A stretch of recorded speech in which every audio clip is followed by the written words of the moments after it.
ഇടപെടൽ നടത്താനാണ് തീരുമാനിച്ചിട്ടുള്ളത്. അത് നിങ്ങളുടെ എല്ലാം പിന്തുണ ആ കാര്യത്തിൽ ഉണ്ടാവണം. കാരണം വയനാട് പിന്നോക്ക ജനവിഭാഗങ്ങൾ ഒരുപാട് താമസിക്കുന്ന ഒരു ജില്ലയാണ്. ആദിവാസി മേഖലയുള്ള ആളുകളുണ്ട്, തൊഴിലാളികൾ, തോട്ടം തൊഴിലാളികൾ ഉൾപ്പെടെയുള്ള ആളുകളുണ്ട്. അങ്ങനെ ഏറ്റവും പ്രയാസം അനുഭവിക്കുന്ന ഒരുപാട് ആളുകളുള്ളതാണ്. അവരുടെ ജീവിത പ്രശ്നങ്ങൾ പരിഹരിക്കുക എന്നതാണ് അവരെ കൂടുതൽ അവരുടെ ജീവിതം നല്ല നിലയിലേക്കാക്കി മാറ്റുക എന്നതിനാണ് കമ്മ്യൂണിസ്റ്റ് പാർട്ടി എന്ന നിലയിൽ CPM ആ നിലയിലാണ് നേതൃത്വം കൊടുക്കുന്നത്. അത്തരത്തിലുള്ള പ്രവർത്തനങ്ങൾക്ക് നേതൃത്വം കൊടുക്കാൻ തന്നെയാണ് ജില്ലാ സമ്മേളനം ഇപ്പോൾ തീരുമാനിച്ചിട്ടുള്ളത്. ആ പ്രവർത്തനങ്ങളുമായി മുന്നോട്ട് പോകും. അതിനാവശ്യമായ നില തീരുമാനങ്ങളാണ് സമ്മേളനം കൈക്കൊണ്ടിട്ടുള്ളത്. അല്ല, അതിപ്പം പറഞ്ഞല്ലോ, ഇവിടെ പാർട്ടി സംസ്ഥാന കമ്മിറ്റിയും കൂടെ ഗഗാറി സഖാവ് ഇവിടെ സൂചിപ്പിച്ചല്ലോ. ഇതിൽ പാർട്ടി സമ്മേളനവും പാർട്ടിയും തീരുമാനിക്കുന്ന കാര്യങ്ങളാണ്. അതിൽ ആ ഉത്തരവാദിത്വം ആരെങ്കിലും ഒരാൾ നിർവഹിക്കുക എന്നുള്ളതല്ല, എല്ലാവരും കൂടെ കൂട്ടായി നിർവഹിക്കുക എന്നുള്ളതാണ് കമ്മ്യൂണിസ്റ്റ് പാർട്ടിയുടെ രീതി. ആ നിലവിൽ അങ്ങനെയാണ് നിർവഹിച്ചുകൊണ്ടിരിക്കുന്നത്. അതേ നിലയിൽ തന്നെ കൂട്ടായി തന്നെ ഈ ഉത്തരവാദിത്തങ്ങളെല്ലാം നിർവഹിക്കും. അതിന് വ്യക്തിക്കൊന്നും പ്രാധാന്യമില്ല. എല്ലാവരും ഒന്നിച്ചൊരു കമ്മിറ്റി എന്ന നിലയിൽ ഉള്ള പ്രവർത്തനമാണ് നടത്തുക. ആ നിലയിൽ തന്നെ പ്രവർത്തനം നടത്തി മുന്നോട്ട് പോകും.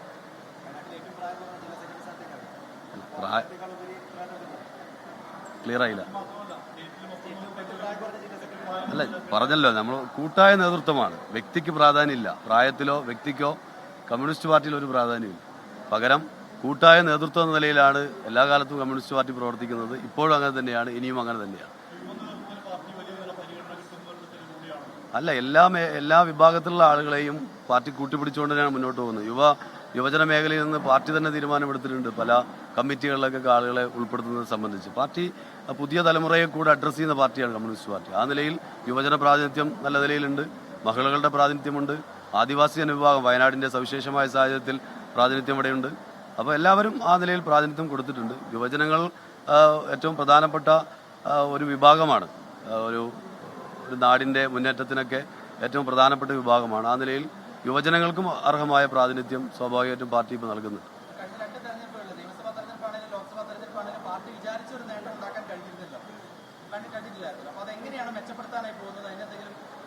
ഇല്ല, പാർലമെന്റ് തെരഞ്ഞെടുപ്പിന്റെ രാഷ്ട്രീയം എന്ന് പറയുന്നത് വേറെ തന്നെയാണ്, നമുക്ക് എല്ലാവർക്കും അറിയുന്നതാണ്. പാർലമെന്റ് തെരഞ്ഞെടുപ്പിന്റെ ഒരു സാഹചര്യം അല്ല മറ്റു പല തെരഞ്ഞെടുപ്പുകളും ഉണ്ടായിട്ടുള്ളത്. വയനാട് ജില്ലയെ സംബന്ധിച്ചിടത്തോളം വലിയ മുന്നേറ്റം നമുക്ക് പഞ്ചായത്ത് തെരഞ്ഞെടുപ്പിലൊക്കെ, ജില്ലാ പഞ്ചായത്ത് തെരഞ്ഞെടുപ്പിൽ 8 LDFും 8 UDF എന്ന നിലയിലേക്ക് മാറിയിട്ടുണ്ട്. അങ്ങനെ മാറിയത് വയനാടിൻ്റെ ചരിത്രത്തിൽ ആദ്യമായിട്ടാണ് അത്രയും വലിയ രൂപത്തിലുള്ള മുന്നേറ്റം ഉണ്ടായത്. അപ്പോൾ സമീപകാലത്ത് വലിയ മുന്നേറ്റം രാഷ്ട്രീയമായി തന്നെ ഇടതുപക്ഷത്തിന്, പ്രത്യേകിച്ച് CPMന് വയനാട് ജില്ലയിൽ ഉണ്ടായിട്ടുണ്ട്.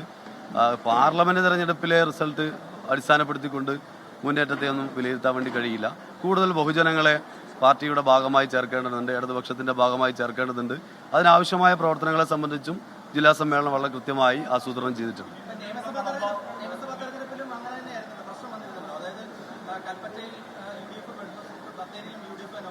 അല്ല, അതിന് പാർലമെന്റ് തെരഞ്ഞെടുപ്പിൽ 2019 കിട്ടിയ വോട്ടല്ലല്ലോ നിയമസഭാ തെരഞ്ഞെടുപ്പിൽ 2021 കിട്ടിയത്.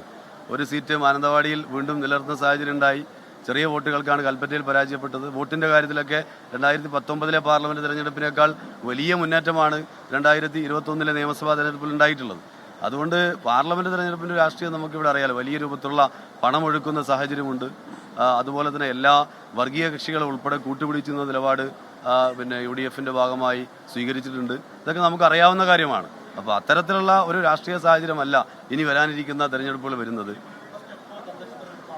അതെ, തീർച്ചയായിട്ടും തദ്ദേശ സ്വയംഭരണ തെരഞ്ഞെടുപ്പിൽ വലിയ മുന്നേറ്റം പാർട്ടിക്കുണ്ടാവും. കാരണം അടിസ്ഥാന ജനവിഭാഗത്തിന്റെ പ്രശ്നങ്ങളിൽ ഇടപെടുന്നത് കമ്മ്യൂണിസ്റ്റ് പാർട്ടിയാണ്, ഇടതുപക്ഷമാണ്. കേരളത്തിലെ ഗവൺമെന്റ് ആ നിലയിലുള്ള ഒരുപാട് പ്രവർത്തനങ്ങൾ വയനാടിന് വേണ്ടിയും കേരളത്തിന് വേണ്ടിയും ചെയ്തുകൊണ്ടിരിക്കുന്നുണ്ട്.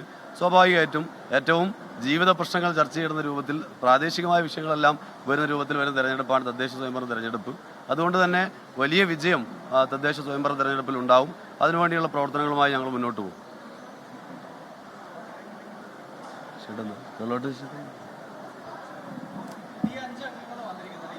അതെ, 27 അംഗ ജില്ലാ കമ്മിറ്റിയാണ്. പുതുതായി നമുക്ക് 5 പേര് വന്നിട്ടുണ്ട്. ഒന്ന് വൈത്തിരി പാർട്ടിയുടെ ഏരിയ സെക്രട്ടറി സഖാവ് യൂസഫാണ്.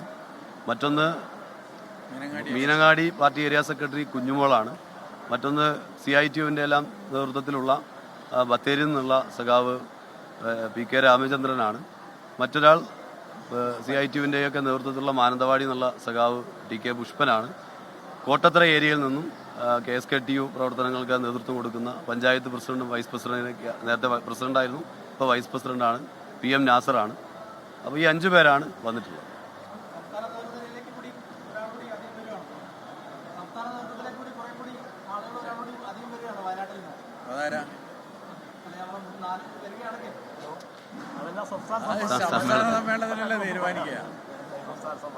അതൊക്കെ നമ്മളെ സമ്മേളനങ്ങൾ വരുന്ന കാര്യം.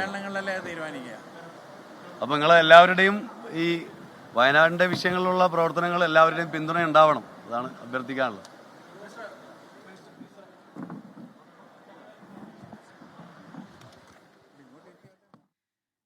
വയനാട്ടിൽ CPIM ജില്ലാ സെക്രട്ടറിയായി ചുമതലയേറ്റ ശേഷം K റഫീഖ് മാധ്യമങ്ങളോട് സംസാരിക്കുകയായിരുന്നു. തെരഞ്ഞെടുപ്പിലൂടെയാണ് K റഫീഖിനെ സെക്രട്ടറിയായി തെരഞ്ഞെടുത്തത്. എന്നാൽ ഐകകണ്ഠ്യേനയുള്ള തെരഞ്ഞെടുപ്പാണ് നടന്നത് എന്നതാണ് EP ജയരാജൻ അല്പസമയം മുൻപ് മാധ്യമങ്ങളോട് പറഞ്ഞത്. ഒരു മത്സരമുണ്ടായി എന്നുള്ളത് തെറ്റായ വാർത്തയാണ് എന്നതായിരുന്നു വിശദീകരണം.